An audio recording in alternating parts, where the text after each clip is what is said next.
Saddam Hussein is such a controversial man to the point that people truly don't know how to classify him. Is he an evil man, or was he a man that really cared for his nation and cared for his people? Born in April 1933 in the village of Al-Auja near Tikrit in Iraq. As a youth, Saddam's life was filled with hardships and pains. His father even died before he was born. His brother died of cancer early on. His mother then decided to move into the big city, sent to live with his uncle in Baghdad.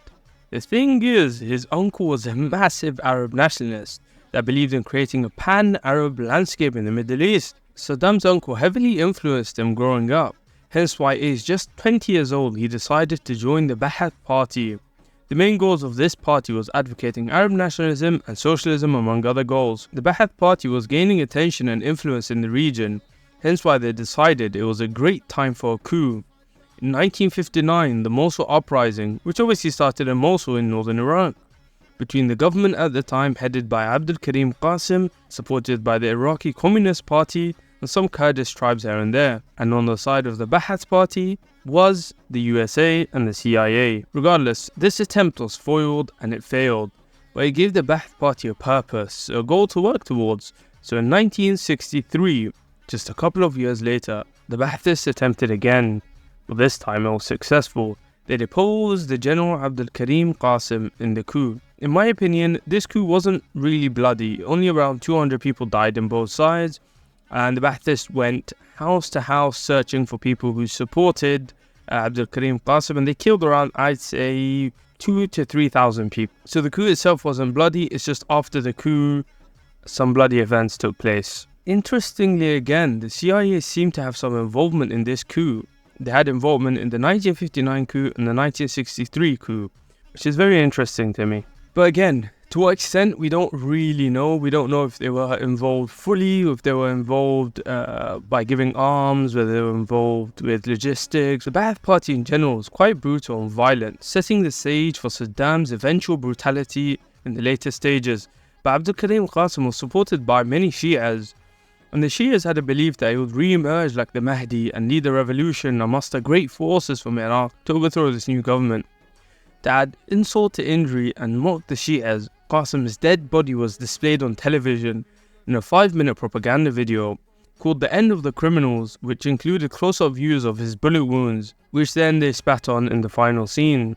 This coup led to Ahmed Hassan al-Bakr being installed as the president. However, Saddam eventually rose to prominence in the party since he was such a charismatic person and very likable person in general. He took position as the vice president. However, some Iraqis would say that he was the de facto leader indeed. De facto meaning he wasn't the president in the public image, but he was, he was handling most of the party's affair behind closed doors. However, Saddam officially took power in 1979. After Ahmed Hassan resigned from his position, Saddam quickly went on to punish anyone against his rule. Any sort of opposition to his power met the mukhabarat, which basically means intelligence services in Arabic, and the people accused would be subjects to beatings, electric shocking, and psychological abuses. During Saddam's whole reign, torture was actually pretty standard. It was seen as a useful tool to extract confessions and instill fear and eliminate opposition. Like, it wasn't a taboo subject whether Saddam used torture. It was actually pretty normal for him. After this period, we go into the Iran-Iraq war, but in this video I really don't want to go into the Iran-Iraq war since it's so complex and there's so many different varying opinions, varying mindsets. So what I'll do is I'll speak on it in the next video. Actually, sorry, in the video after the next one, because the next one will be the good things Saddam did, because believe it or not, he's controversial for a reason, right? So he did some good things and he also did some bad things. Well, a lot of bad things, I should say. Anyways, one of the most heinous campaigns of Saddam's regime was the Anfal campaign, which targeted the Kurdish population in northern Iraq between 1986 to 1989. The campaign, named after a surah in the Quran meaning spoils of war. Anyways, this operation was pretty genocidal, aimed at crushing Kurdish resistance and punishing the Kurdish people for their support of Iranian forces during the Iran-Iraq war. The Anfal campaign was conducted under the guise of counterinsurgency, but its true objective was the systematic destruction of Kurdish communities, ensuring they are crippled for years to come. Ali Hassan al-Majid was Saddam's cousin. He was in charge of this campaign. And what's even crazier, some people that support Saddam have actually said that Saddam has no idea this was being committed to the Kurdish people, which is just crazy to me. I don't buy that at all. Of course he would know. This is a massive operation, right? Ali, with the Iraqi forces, led a bunch of brutal operations that included mass executions, forced relocations, and destruction of entire villages. In March 1988, just 2 years before the invasion of Kuwait, the town of Halabja was subject to a large-scale chemical attack, which resulted in around 5,000 civilians dead. They used mustard gas in this specific instance, but in general around 4,000 villages were destroyed in this whole operation. So for people to say Saddam didn't know about 4,000 villages being destroyed and around 1 million Kurds being forcefully removed from their homes is just pretty ridiculous to me. Also, it was reported that in the Iran-Iraq war, Saddam made use of chemical weapons quite a lot. Adding to the image that Saddam was a loose cannon and uncontrollable, he invaded Kuwait. The invasion of Kuwait was riddled with atrocities. Iraqi forces looted and pillaged, causing a lot of damage to the Kuwaiti infrastructure and wealth. Reports of systematic torture, widespread executions, and other human rights abuses emerged. The international community, led by the United States, swiftly condemned the invasion and formed a coalition to liberate Kuwait.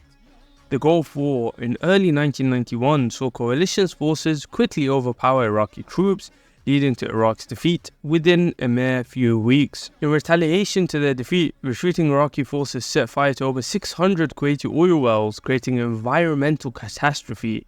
The fires burned on for months, causing so much ecological damage. Saddam's regime also ordered the deliberate dumping of millions of barrels of crude oil into the Persian Gulf, resulting in one of the largest oil spills in history. These examples demonstrated Saddam's willingness to inflict widespread harm as a means of revenge and defiance.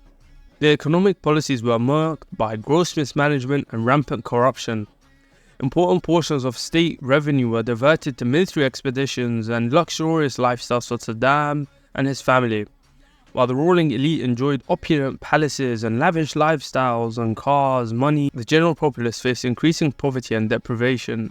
Essential services such as healthcare and education deteriorated rapidly. Saddam's persistent defiance culminated in the 2003 invasion of Iraq by a US-led coalition. This invasion, justified by claims of Iraq possessing weapons of mass destruction and harboring terrorists, this marked the end of Saddam Hussein's rule. Coalition forces quickly overwhelmed the Iraqi military defenses, leading to a collapse of Saddam's regime within weeks. Honestly, this video was made to bring light to the dark past of Saddam, but he did do some good stuff in general. So next video, I'll be going over just the good things Saddam did. If you don't agree with me, make sure to comment exactly what you don't agree with and to tell me what I can improve on in the next video. Hope you guys enjoyed this video.